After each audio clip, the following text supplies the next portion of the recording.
April the 11th, 1970 was launch day for the Apollo 13 mission.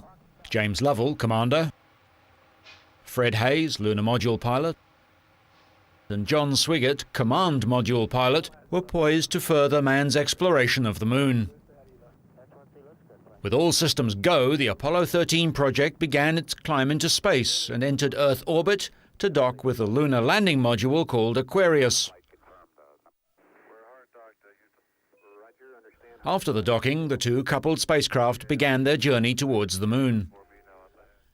During the first 2 days, the crew ran into a couple of minor surprises, but at 55 hours and 55 minutes, it all started to go terribly wrong. Oxygen tank number 2 blew up, causing the number 1 tank to fail too.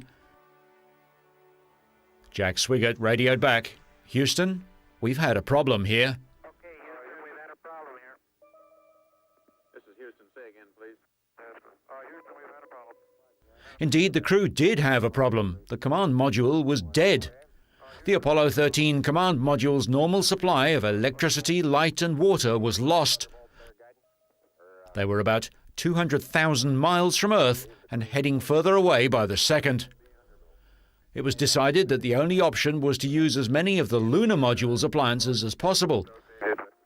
In essence, the lunar module became a lifeboat. Without it, the 3 astronauts would have died. The first concern was to determine if there was enough consumables to get home. The lunar module was built for only a 45-hour lifespan, and this needed to be stretched to 90 hours. Controllers carefully worked out a procedure where the command module's batteries were charged with lunar module power. Removal of carbon dioxide was also a concern. A warning light showed that the CO2 had built up to a dangerous level. Mission Control devised a way to attach the command module's canisters to the lunar module system by using plastic bags, cardboard and tape, all materials carried on board. Ground controllers in Houston faced numerous formidable tasks, but they all added up to, how do we get them back? Completely new procedures had to be written to determine how, when, and at what altitude to burn the lunar module descent engine to provide a quick and reliable return trip home.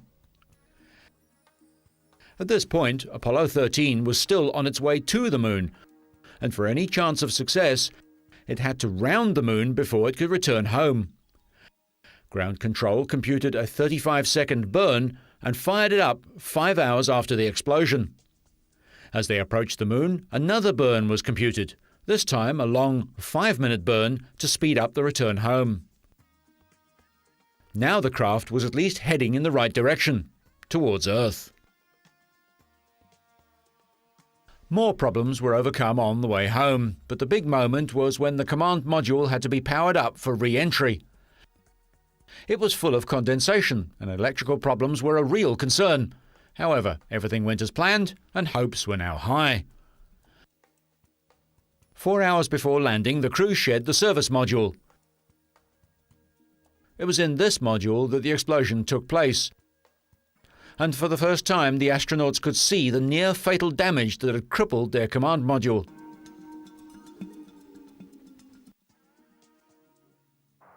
The next stage was to jettison the lunar module Aquarius, which had been their lifeboat and savior.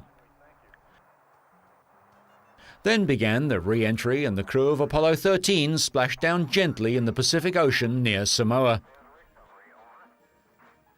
It was an epic space odyssey followed by much of the Earth's population, and was later turned into a Hollywood blockbuster which was directed by Ron Howard and starred Tom Hanks. Howard remarked that the event was accurately portrayed, and there was no need to add drama to the story, as it had all the elements of an epic movie.